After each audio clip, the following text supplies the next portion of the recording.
নমস্কার, স্পটার নিউজে আপনাদের স্বাগত। আমি এই মুহূর্তে আছি সিএবি সভাপতি স্নেহাশিস গাঙ্গুলির সঙ্গে। স্নেহাশিস, আজকে অ্যাপেক্স কমিটির একটা গুরুত্বপূর্ণ মিটিং ছিল। সেই মিটিংয়ে কি হলো, বিশেষ করে সামনে আমাদের অ্যানুয়াল অ্যাওয়ার্ড সিএবি, সেখানে কারা বর্ষসেরা হচ্ছেন, জীবনকৃতি কে পাচ্ছেন, পুরো ব্যাপারটা যদি একটু বলেন। দেখুন, আমাদের মিটিং কিছু এজেন্ডা ছিল, সেগুলো ডিসকাস হয়েছে। বাট আপনি যেটা জানতে চাইছেন সেটা হচ্ছে 30 তারিখে আমাদের প্রাইজ ডিস্ট্রিবিউশন। সেখানে আমাদের বর্ষসেরা ক্রিকেটার হয়েছে সুদীপ ঘরামি, আর সিনিয়র ওমেন্সের তনুশ্রী সরকার হয়েছে। এবং আমরা কয়েকটি, যেমন যারা আমাদের সঙ্গে অনেক দিন ধরে আম্পায়ারিংয়ে ছিলেন, লাইফ টাইম অ্যাচিভমেন্ট হয়েছেন অরূপ ভট্টাচার্য আর শ্যামা সাউ ওমেন্সের জন্য। এবং 3টে আমরা নতুন এবার অ্যাওয়ার্ড দিয়েছি। সেটা হচ্ছে আমাদের 3 জন আম্পায়ার, তারা 27 বছর আম্পায়ারিং করার পর রিটায়ার করেছে। তাদের মধ্যে একজন আছেন মিস্টার রবিশঙ্কর চক্রবর্তী, রতন চৌধুরী আর ধীমান বিশ্বাস। তাদেরকে আমরা একটা সম্মান জানাচ্ছি। তাদেরকে আমরা সল, একটা মানিটারি অ্যাওয়ার্ড, আর তার সঙ্গে আমরা একটা মোমেন্টো দিচ্ছি সিএবির তরফ থেকে। আর আমাদের যেরকম অ্যাওয়ার্ড হয় এবার রমাদানতেই হচ্ছে, একটা মিউজিক্যাল ছোট অনুষ্ঠানও আছে। আমরা চেষ্টা করছি লাস্টের আজয় জাদেজা এসেছিলেন, এবার কিছু ফর্মার ক্রিকেটার, ইন্টারন্যাশনাল ক্রিকেটারকে আনার, যারা রিটায়ার্ড ক্রিকেটারকে। আর এখনও সেই কনফার্মেশন আমরা পাইনি, বাট পেলেই আপনারা জানাচ্ছি। কোথায় হবে অনুষ্ঠানটা? ধন্যবাদ। ধন্যবাদ। লাইফ টাইম অ্যাচিভমেন্টটা গদাদা নামে ফর মেন্স আর শ্যামা সাউ ফর ওমেন্স। স্নেহাশিস, আরও যেটা ব্যাপার ছিল যে বার্ষিক সাধারণ সভা 30 সেপ্টেম্বরের মধ্যে হবে, তার ডেট কি কিছু ঠিক হলো? হ্যাঁ, 28 সেপ্টেম্বর আমাদের এজিএম ডেট ফিক্স হলো। আরও কিছু অভিযোগ জমা পড়েছিল, সেটা বাট সেগুলো একটা প্রসেস চলছে। সেটা অ্যাপেক্স তার মতন ডিসিশন নেবার নিয়েছে। কিছু অভিযোগ আমরা কিছু স্টেপস নিয়েছি, সেগুলো আবার ওম্বাসমেন্টের কাছে যাবে। দেখুন, যেটা পার্টিকুলার দুটো জিনিস, একটা হচ্ছে যে প্রবীর দা এগেইনস্টে এবং সেটা ডিউ কোর্স আছে, সেটা in due course already necessary steps নেওয়া হয়েছে। এথিক্স অফিসার ওম্বাসমেন্টের কাছে আছে, তারাই ডিসিশন। না, আমি একটা জিনিস শুনলাম, আমি ভুলও হতে পারি, যে দেবব্রত দাসকে বলা হয়েছে যেখানে যেখানে আপনি টাকা নিয়েছেন সেই টাকাগুলো ফেরত দিন। কিছু সিএবি ওরিয়েন্টেড ছিল ইস্যু, সেটা কিছু টিকিটস ওরিয়েন্টেড, সেটা ওনাকে একটা ডেট দেওয়া হয়েছে 15 days সিবিডি চলে শোকজ করা হয়েছে। এরপর আমি অ্যাপেক্সের ডিসকাশনে আমি আপনাদের অনলাইন হতে পারবো।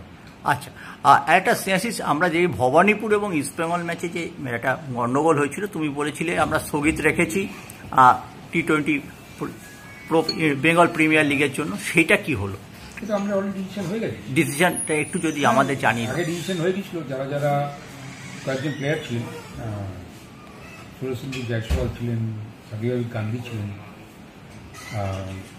ঋত্বিক চ্যাটার্জি ছিলেন, আকাশ ঘটক ছিলেন, তাদেরকে কোড অফ কন্ডাক্ট লেভেল 3-তে সাসপেন্ড করা হয়েছিল, যেটা minimum 4 matches to maximum 8 matches. সেখানে একমাত্র আমাদের সুরেশ জয়সওয়াল 6টা ম্যাচের জন্য সাসপেন্ড হয়েছিল। এরা সবাই একটা আমাদের কাছে আর্জি জানায় যাতে তাদের যেটা সাসপেনশন যেটা কমিয়ে দেওয়া হয়। তার মধ্যে সুরেশ জয়সওয়াল যেটা 6 ম্যাচের জন্য হয়েছিল, তাকে 4 ম্যাচ করা হয়েছে, মিনিমাম 4 ম্যাচ লিগ ম্যাচ। এর নিচে আমরা করতে পারবো না, কারণ আমাদের কোড অফ কন্ডাক্টই হচ্ছে লেভেল 3, মিনিমাম 4 ম্যাচেস। আম্পায়ারদের ক্ষেত্রে এরকম একটা সাসপেনশন ছিল। তারা আগামী বছর কোনো ম্যাচ সেমিফাইনাল ফাইনাল করতে পারবে না, সিবি ম্যাচ, সেটাকেও অ্যাপেক্স কনসিডার করে অনলি লিগ ম্যাচে রেখেছে। তারা লিগ ফাইনাল তারা করতে পারবে না, লিগ ফাইনাল করতে পারবে, অন্য ম্যাচ করতে পারবে, সামনে অন্য ম্যাচ করতে পারবে, লিগ ফাইনাল করতে পারবে না। আর এই যে সুরজ সিংহ জয়সওয়াল বা আকাশ ঘটক, এরা যে ম্যাচ সাসপেন্ড হলো, সেটা কলকাতা লিগের অনলি ক্যালকাটা লিগের প্রথম 4টে ম্যাচ খেলতে পারবে না। তাদের মধ্যে কেউ যদি দল বদল করে সেখানেও প্রযোজ্য, সেই নতুন দলের হয়ে খেলতে পারবে না। এবং আমাদের শৈশবুজ যেরকম 1 সেপ্টেম্বর শুরু হয়, সেরকমই শুরু। টোটাল গত বছর ছিল 2700 ক্রিকেটার। আমি দেখছিলাম লিস্টে একবার চোখ বুলিয়ে যে প্রায় 24 থেকে 25টা ক্যাটাগরিতে সিএবি প্রাইজ দিচ্ছে।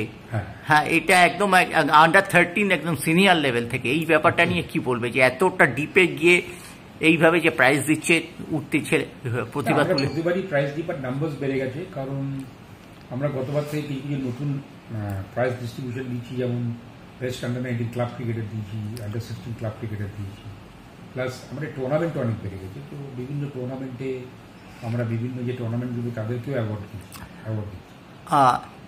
স্নেহাশিস ক্রিকেটার দেবব্রত দাস একটা নতুন ভূমিকা, একটু পরিবর্তন হলো ভূমিকাটা সিএবিতে, একটু যদি উনি আগে সিলেক্টর ছিলেন, বা ঋদ্ধিমান শাহ আমাদের আন্ডার-23 এবার কোচ হয়েছেন, ওনার তরফ থেকে হেল্পিং হ্যান্ডের জন্য ওনাকে চাওয়া হয়েছিল, সেজন্য আমরা দেবব্রত দাসকে সিলেক্টর থেকে এখন আমরা আন্ডার-23 কোচ করি। আর নতুন নির্বাচক কমিটি কি গঠিত হবে, সেটা আপনার এজিএম? ওটা আমাদের এজিএমই ডিসাইড করে। দেবব্রত দাসকে আপাতত তাহলে স্টেপ ডাউন, মানে স্টেপ ডাউন বলা যাবে না, মানে তাকে ওই জায়গাটা থেকে সরিয়ে এক্স্যাক্টলি না, আপাতত যুগ্ম সচিব নন তিনি। যুগ্ম সচিব দেবব্রত দাস আর সিলেক্টর নন তিনি, তার রোলটা চেঞ্জ হয়ে গেল। হ্যাঁ।